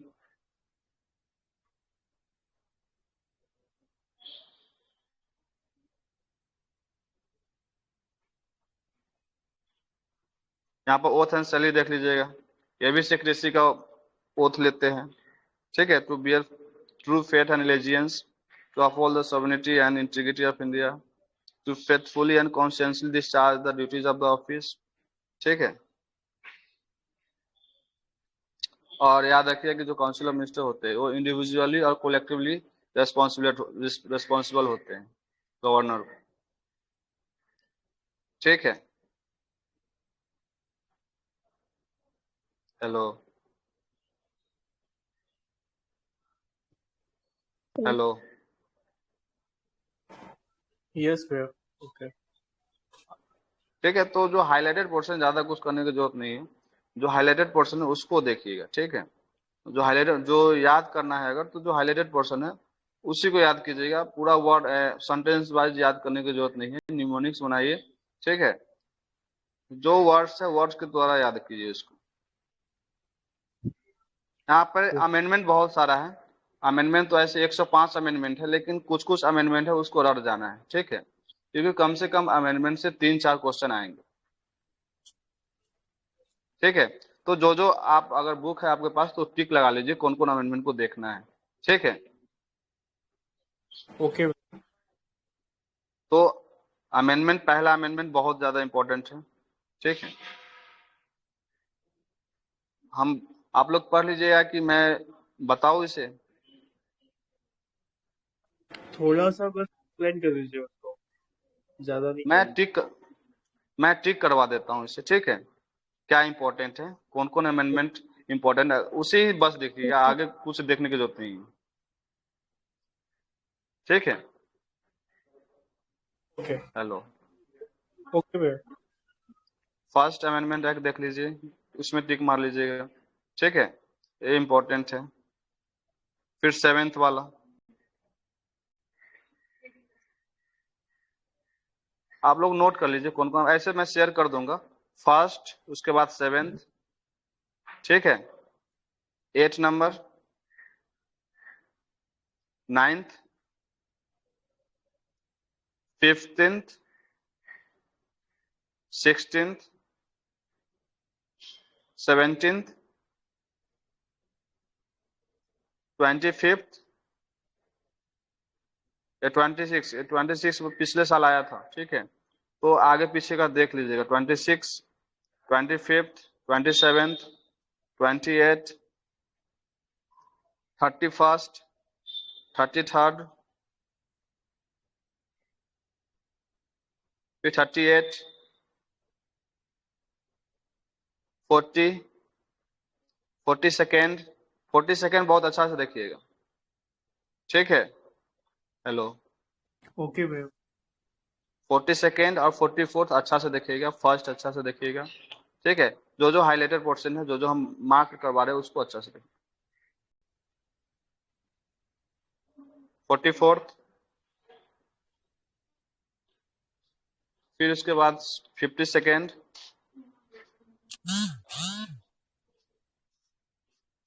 फिर 61st, फिर 65th, फिर 70th, 73rd, 74th, 76th, 76 छोड़ भी सकते हैं, इसे देख लीजिएगा।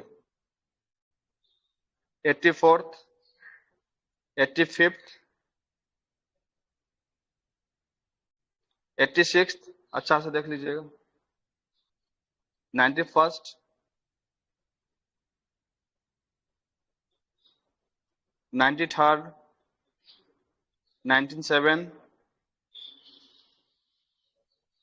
कोऑपरेटिव वाला है 97 देख लीजिएगा। 99th, और जो रिसेंट वाला है 99th, ये तो पूरा रट लीजिएगा। ठीक है, 97 से लेकर 105 तक पूरा रट लीजिएगा। सुन रहे? हेलो, हाँ भैया। 97 से लेकर 105 तक पूरा रट लीजिएगा। ठीक है, 90 जो रिसेंट वाला है 99 हो गया, 100 हो गया। ठीक है, फिर हो गया 100 हो गया land boundary agreement Bangladesh India के बीच में। फिर 101 हो गया जीएसटी वाला हो गया। 102 हो गया जो कॉन्स्टिट्यूशनल स्टेटस एनसीबीसी को मिला उसका है। 103 है जो 10% रिजर्वेशन ईडब्ल्यूएस को मिला उसको है। फिर 104 है जो SC/ST का जो रिजर्वेशन है उसको बढ़ा दिया गया। ठीक है, उसका है। ये फिर एक है, फिर एंग्लो 105 है, 105 है restored power of state government to enterprise SC basic. जो socially and educationally backward class कौन है उसको आइडेंटिफाई करने के लिए स्टेट गवर्नमेंट का जो पावर है उसको रिस्टोर किया था 105 तक, ठीक है। Yes sir. तो आज के लिए इतना ही, ठीक है। और कैसे पढ़ना है उसको ज्यादा इम्पोर्टेंट है, ठीक है। कैसे पढ़ना है वो इम्पोर्टेंट है ज्यादा। तो मैं अपना कुछ जो स्ट्रेटजी है उसको मैं 2 मिनट में बताना चाहता हूँ, ठीक है। बता देता हूँ कि आप कैसे पढ़ें, ठीक है। ओके भैया बताइए। तो मैं क्या किया था कि एक बार तो लक्ष्मीकांत को बढ़िया से पढ़ लिया था। पॉलिटी के लिए, मैं पॉलिटी के लिए बता रहा हूँ, ऐसे मैं पॉलिटिकल थ्योरी के लिए भी ऐसे सब चीज बता सकता हूँ, ठीक है। तो लक्ष्मीकांत को पढ़ लिया था जो जो इम्पोर्टेंट, ठीक है। जैसे अमेंडमेंट हो गया, बहुत सारा केसेस है उसमें दिया हुआ है, ठीक है। मेरे जो पीडीएफ है उसमें मिलेगा, उसमें बहुत सारा केसेस है जो आपके लिए जरूरत नहीं है। जो हम बताए हैं वही पढ़िएगा, वो यूपीएससी लेवल तक है, उतना जरूरत नहीं है, ठीक है। तो वो हो गया। वो जो जैसे फंडामेंटल राइट, तो फंडामेंटल राइट को पूरा निमोनिक्स बना के रट ही जाइए। फंडामेंटल राइट्स को पूरा निमोनिक्स बना कर रट जाइए। ड्यूटीज हो गया, फिर डीपीएसपी हो गया, तो ये सबसे क्वेश्चन 1 न 2 आएगा ही। या तो फंडामेंटल राइट अमेंडमेंट को मिलाकर आ जाएगा या ऐसे आ जाएगा, ठीक है। जैसे डीपीएसपी है तो डीपीएसपी का क्या है, डीपीएसपी पिछले साल क्वेश्चन था, ठीक है। जैसे 26 कॉन्स्टिट्यूशनल अमेंडमेंट हम लोग सोच भी नहीं सकते कि उससे आ सकता है, लेकिन पिछले साल क्वेश्चन आया था। तो इसमें क्या होता है कि पॉलिटी वाला तो सब बनाते हैं, और कंपटीशन अगर इसको पॉलिटी सेक्शन को अगर गलत कर लेते हैं तो आप कंपटीशन से बाहर चल जाइए, क्योंकि मैक्सिमम का करेक्ट ही होगा। सब पढ़ते हैं पॉलिटी, ठीक है, क्योंकि इजी होता है, पढ़ने में मन भी लगता है। तो इसमें आप अफोर्ड नहीं कर सकते कि आप उसको गलत करें। तो ध्यान दीजिए इसको, जो जो सेक्शन है। और बात यह है कि जो सिलेबस में है वही पढ़िए, बाहर से नहीं पढ़ने की जरूरत नहीं है। और थ्योरी के लिए मैं थोड़ा सा थ्योरी के लिए बता देता हूँ, जो पॉलिटिकल थ्योरी है सब। तो मुझे टेलीग्राम में बहुत अच्छा अच्छा पीडीएफ मिला था, ठीक है। तो जो मुझे अट्रैक्टिव पीडीएफ लगा था, मुझे समझ में आता था, ऐसा नहीं कि उसमें सब चीज मिली ही, ठीक है। वो उसको मैं यूज किया था, ठीक है। उसको मैं यूज किया था और उसको हाईलाइट करके वो उसी को पढ़ा था, ठीक है। उसको तो मैं जो पीडीएफ मिला था मैं उससे निकलवा लिया था, भले मुझे खर्चा हुआ था प्रिंटिंग में, तो उसका कोई इश्यू नहीं है। तो आप अगर पीडीएफ अगर मिलता है टेलीग्राम पे, मुझे क्या क्या मिला था मैं उससे शेयर कर दूंगा, ठीक है। जैसे सुब्रमण्यन का नोट्स हो गया, तो मैं हाईलाइटेड पोर्शन है वो मैं शेयर कर दूंगा कि आप लोग हाईलाइटेड ही पढ़े तो हो जाएगा, ठीक है। तो ओके भैया। बहुत सारा चीज है, जो बहुत सारा चीज है मैं शेयर करूंगा उसे, आप उस पर ध्यान दीजिए, ठीक है। अगर उस बहुत सारा मेरा नोट्स है, अगर न्यूमोनिक्स है, हम शॉर्टकट में नोट्स बनाए हुए हैं उसमें, अगर उसमें दिक्कत आता है तो आप मुझे डीएम कर सकते हैं इस पे टेलीग्राम पे, ठीक है। मैं वो क्या न्यूमोनिक्स का क्या मतलब है, ठीक है, अगर शॉर्टकट समझ में नहीं आता तो मैं उसे बताऊंगा, ठीक है। और जो मैं पीडीएफ शेयर करूंगा, अगर उसको देख लेते हैं तो आपको मेहनत कम करना पड़ेगा। अगर मेहनत करना है तो आप ओपी गवाह जो है वो सब पढ़ सकते हैं, क्योंकि मैं भी ओपी गवाह पढ़ा हूँ। लेकिन मैं क्या मानूँ कि पीडीएफ जो मिला था मुझे वो बहुत हेल्प किया था मुझे, सच में जो पीडीएफ मिला था मुझे। हाँ तो बोलिए। प्लीज आप बोलिए कैसे शेयर कर कैसे। दीजिएगा प्लीज। हाँ शेयर कर दूंगा मैं, ठीक है। तो उसी पे बस ध्यान देना है, ठीक है। उसी पर ध्यान है, मतलब बेसिक रीडिंग तो कर लेना ही है, और रटने के लिए उस पर ध्यान देना है, ठीक है। तो कोई डाउट आज की क्लास, आज की रिगार्डिंग कुछ एक्स्ट्रा जानना हो पूछ सकते हैं।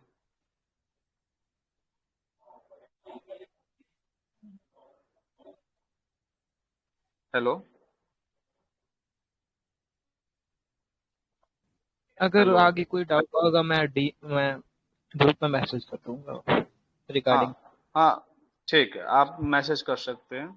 मुझे टाइम मिलेगा, जब टाइम मिलेगा मैं रिप्लाई जरूर करूंगा, ठीक है गैस। जो बच गया, ठीक है, 2-3 टॉपिक बच गया, मैं अगले दिन उसे डील कर लूंगा, ठीक है, जब टाइम मिले। ओके भैया थैंक यू। ओके भैया ओके। Okay, thank you.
भाई एग्जिट कर दे तभी काटेगा।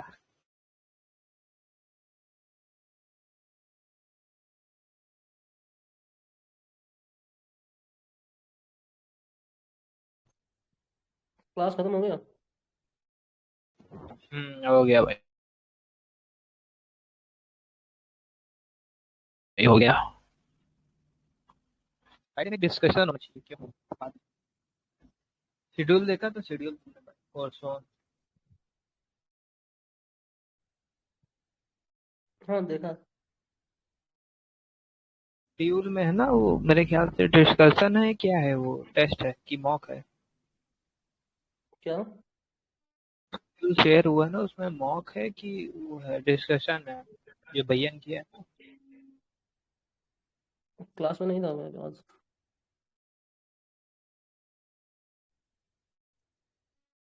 ठीक ठीक। मॉक वाला डिस्कशन हो गया कल। मॉक में आगे ना, आगे जो आज तो शेड्यूल क्लास शेयर था किया ना क्वालिटी उसमें, वाला। वो तो मैंने देख लिया। अनुराग भैया बोले थे 3 क्लास लेने को, तो आज दो, दूसरी हो गया, एक बचा होगा।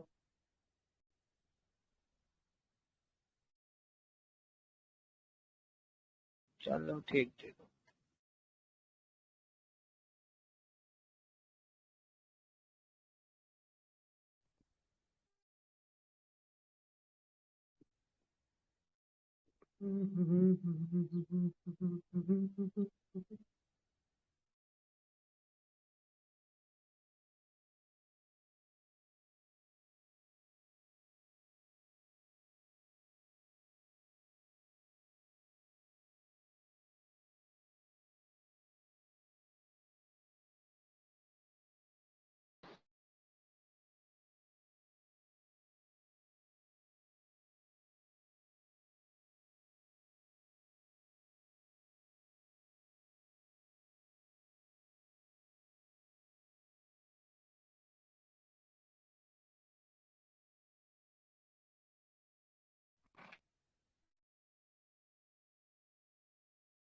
Class Geetika had recorded her screen and उसमें उसकी वॉइस ही नहीं आई. Now I hand over it to Anurag. Resolution was not passed in the same session. India has an elected head called the president. Justice के regarding आपका है कि socio economic political justice हम ensure करते हैं अपने constitution के through, और जो ये वर्ड है ये रशियन रिवॉल्यूशन 1917 से डिराइव्ड है, तो इसका, और then liberty equality fraternity which was derived from French revolution 1789, इन दोनों का आपको थोड़ा सा ध्यान रखना कि ये पूछ लेंगे कि कहाँ से आया है, मतलब सोर्स ऑफ इंस्पिरेशन क्या है. फ्रेटर्निटी का है कि how fraternity is ensured in our constitution, then it is first single citizenship, and इससे हम इंश्योर करना क्या चाह रहे हैं, we try to ensure the dignity of the individual and unity and integrity. Integrity is the third word which was added by the 42nd constituent amendment act. और Ernest Barker का statement है कि preamble is as keystone, तो आपको इस वाले preamble के लिए भी थोड़ा सा आपको ध्यान रखना पड़ेगा जो स्टेटमेंट दी गई है. फिर इसमें एक मेजर क्वेश्चन आता है कि preamble as a part of constitution. Part of constitution का क्वेश्चन है कि इसमें हम कंसीडर करें कि नहीं करें. तो पहला जो सुप्रीम कोर्ट का ओपिनियन था दैट वाज इन बेरुवारी केस 1950. तो उसमें क्या हुआ कि जवाहरलाल नेहरू ने इंडिया का कुछ लैंड जो था वो ट्रांसफर कर दिया था बांग्लादेश को. तो ये क्वेश्चन उठा था कि सोवरेन पावर का. तो इसके रिगार्डिंग में सुप्रीम कोर्ट ने डिसीजन दिया था कि preamble is the key to the mind of makers of the constitution and it can help in assistance and interpretation may be taken from the objective enshrined in the preamble. But उन्होंने specifically point out कर दिया कि preamble is not a part of the constitution. लेकिन ये जो opinion है इसको change किया गया केशवानंद भारती में. केशवानंद भारती में जजेस ने अपना जो प्रायर ओपिनियन था उसको रिजेक्ट किया. उसका बेसिस वो था कि when the resolution regarding preamble was passed introduced, तो अम्बेडकर ने उनको इस वर्ड के साथ इंट्रोड्यूस किया था कि इसको कॉन्स्टिट्यूशन का पार्ट बनाया जाए. तो उसको कंसीडर करने के बाद सुप्रीम कोर्ट ने अपना जजमेंट चेंज करके उन्होंने उसको ये पॉइंट आउट किया कि constitution should be read and interpreted in the light of grand and noble vision expressed in the preamble and then you should remember एक और केस है LIC केस। LIC केस में बस आपको एक वर्ड उसमें और या ऐड करना है, वो अभी तक था कि पार्ट ऑफ द